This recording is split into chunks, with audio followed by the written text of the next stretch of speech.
Hey, Coach, obviously you guys have different practice gyms, different meeting rooms than the men's team, but when the men's team last week had positive tests, did you guys have to take extra precautions for you guys?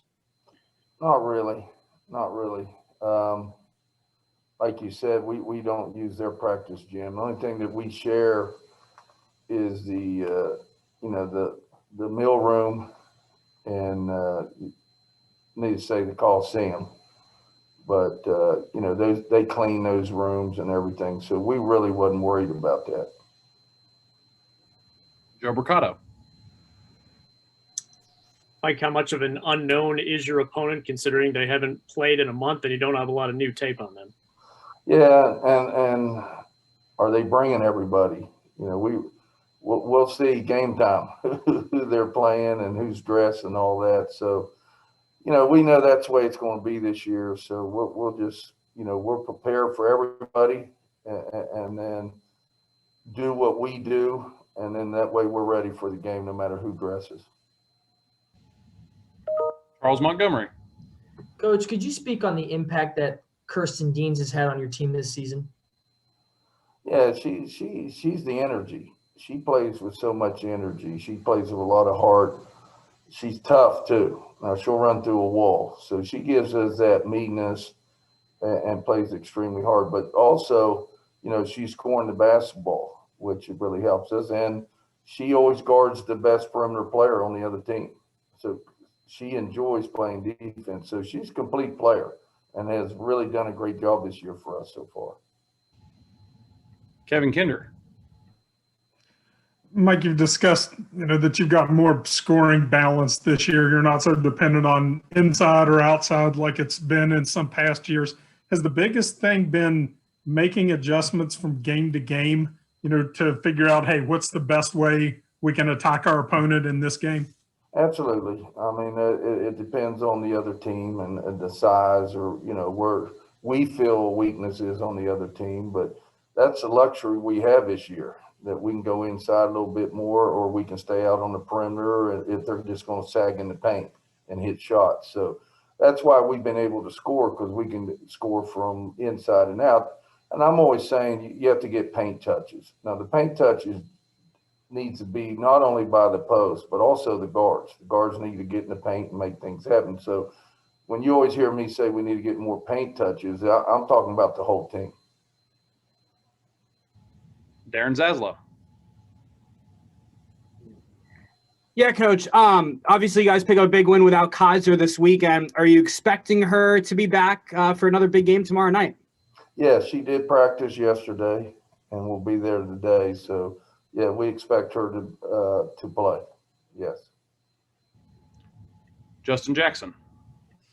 Coach, obviously from year to year, it's always different, and personnel, and obviously everything's different this year with COVID. But you guys last year, you guys got off to that great start and then struggled down the stretch. Do you even bring that up to this team in terms of keeping them focused for the second half of the season?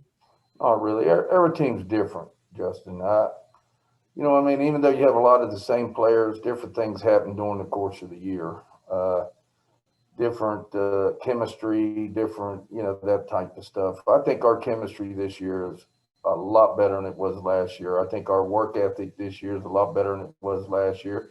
And I think a lot of our younger players got a lot better from last year. So to answer your question, no, I don't bring that up because, we need to look at the very next game, Kansas State. We're looking at Kansas State, and then we'll move on.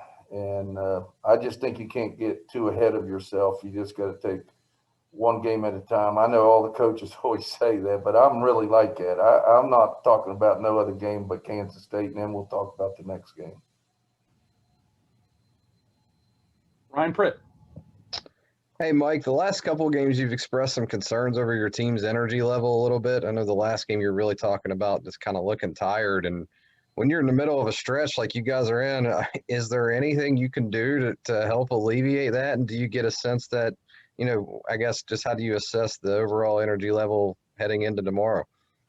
I thought our energy level yesterday was good. Now, they were able to get a day off on Sunday. So that really helped, I thought. You know, and then, you know, we make it mandatory they get in the cold tub or other things to try to refresh their legs. And then you cut practice back a little bit.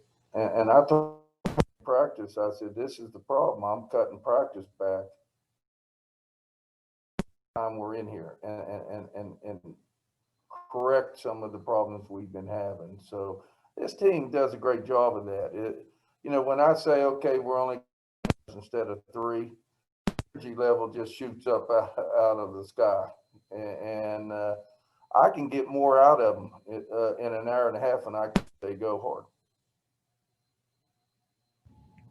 Back to Justin. Hey, Coach, last one for me. Just in terms of rescheduling games, can you give us some insight on like how that actually goes? Is it the Big 12 basically trying to, you know, find the right slots and the right, you know, spaces and then basically dictating that to you guys, or is there some give and take in the matter? Actually, I thought in the beginning there was some give and take. Now there's no give and take. The Big 12 tells us where we're playing, what time, and who we're playing, whether it's home or away. And they have to do that. And their defense, you know, there's so many games that have been canceled. So it's going to happen to everybody. I don't look at it as a negative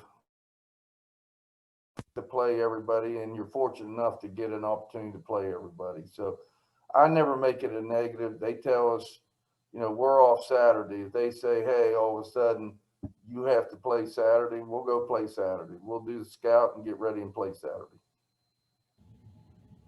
Joe Mercado. Like the big post player Lee had a couple of good games against you last year. How difficult is it a challenge to guard her? Well, it is. She's a legit 6'6", and has got stronger and more mobile. So she's a great player in this conference.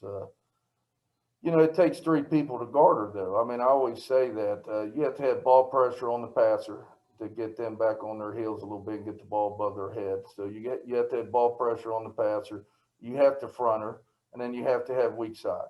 So, you know, it takes 3 people when they make that pass in there. You know, a lot of people just blame the person guarding them. Well, 8 out of 10 times it's not that person's fault. You didn't have weak side or there wasn't ball pressure on the ball. So we'll front her, and then we got to get the other 2 to do their job.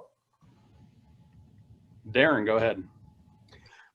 Coach, in a game like this, do you expect to make more in-game changes? Because who knows how realistic a scout could be with a team that's played, you know, about a month ago? Is that what you're expecting? Yeah, we know they're going to play like a 1-3-1 zone. We know they're going to play a 2-3 zone.